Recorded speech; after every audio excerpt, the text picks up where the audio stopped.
Edward the Blue Engine, Part 4, Old Iron. One day, James had to wait at Edward's station till Edward and his train came in. This made him cross. "Late again!" he shouted. Edward only laughed, and James fumed away. "Edward is impossible," he grumbled to the others. "He clanks about like a lot of old iron, and he is so slow he makes us wait." Thomas and Percy were indignant. "Old iron!" they snorted. "Slow! Why, Edward could beat you in a race any day." "Really," said James huffily, "I should like to see him do it." One day James's driver did not feel well when he came to work. "I'll manage," he said, but when they reached the top of Gordon's Hill, he could hardly stand. The fireman drove the train to the next station. He spoke to the signalman, put the trucks in a siding, and uncoupled James ready for shunting. Then he helped the driver over to the station and asked them to look after him and find a relief. Suddenly the signalman shouted, and the fireman turned round and saw James puffing away. He ran hard, but he couldn't catch James, and soon came back to the signal box. The signalman was busy. "All traffic halted," he announced at last. "Up and down main lines are clear for 30 miles, and the inspector's coming."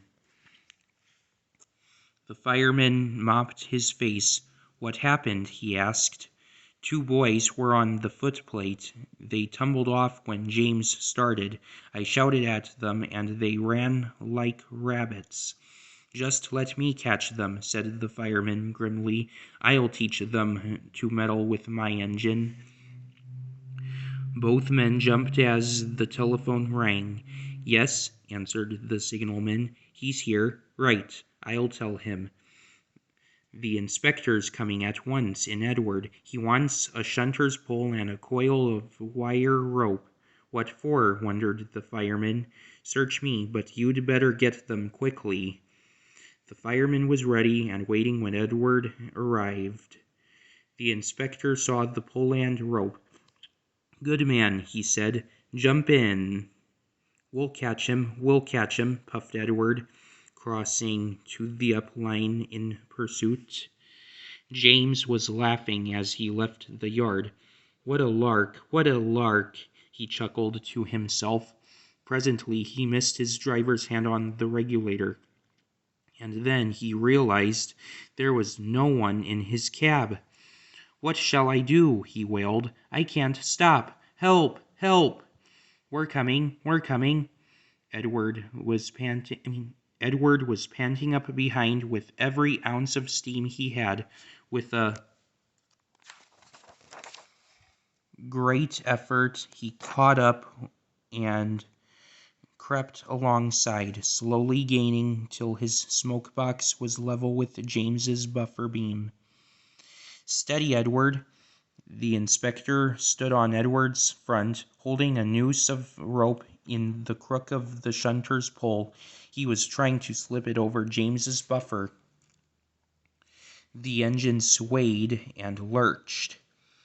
He tried again and again. More than once he nearly fell, but just saved himself.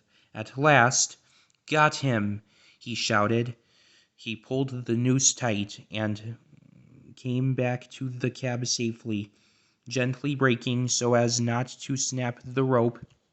Edward's driver checked the engine's speed, and James's fireman scrambled across and took control. The engines puffed back side by side. "So the old iron caught you after all," chuckled Edward. "I'm sorry," whispered James. "Thank you for saving me." "That's all right. You were splendid, Edward." The Fat Controller was waiting and thanking the men warmly. "A fine piece of work," he said. "James, you can rest and then take your train. I'm proud of you, Edward. You shall go to the works and have your worn parts mended." "Oh, thank you, sir," said Edward happily. "It'll be lovely not to clank." The two naughty boys were soon caught by the police, and their fathers walloped them soundly. They were also forbidden to watch trains till they could be trusted. James's driver soon got well in hospital and is now back at work.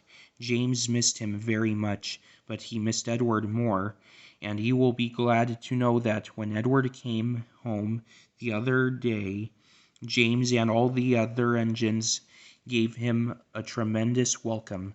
The fat controller thinks he will be deaf for weeks.